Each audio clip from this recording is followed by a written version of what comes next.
How to check if your Android phone has malware.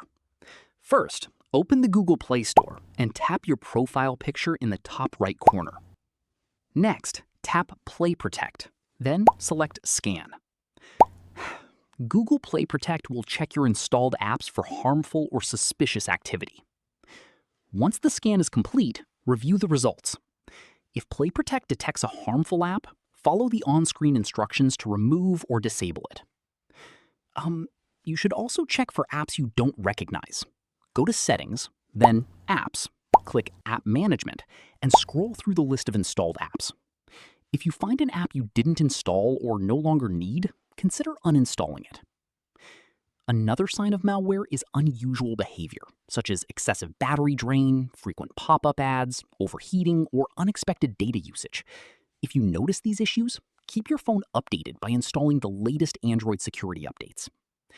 Finally, only download apps from trusted sources, like the Google Play Store, and avoid installing apps from unknown websites unless you completely trust them. That's it.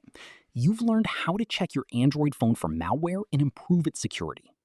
If this tutorial helped, don't forget to like this video and subscribe for more Android security tips, smartphone tutorials, and easy tech guides.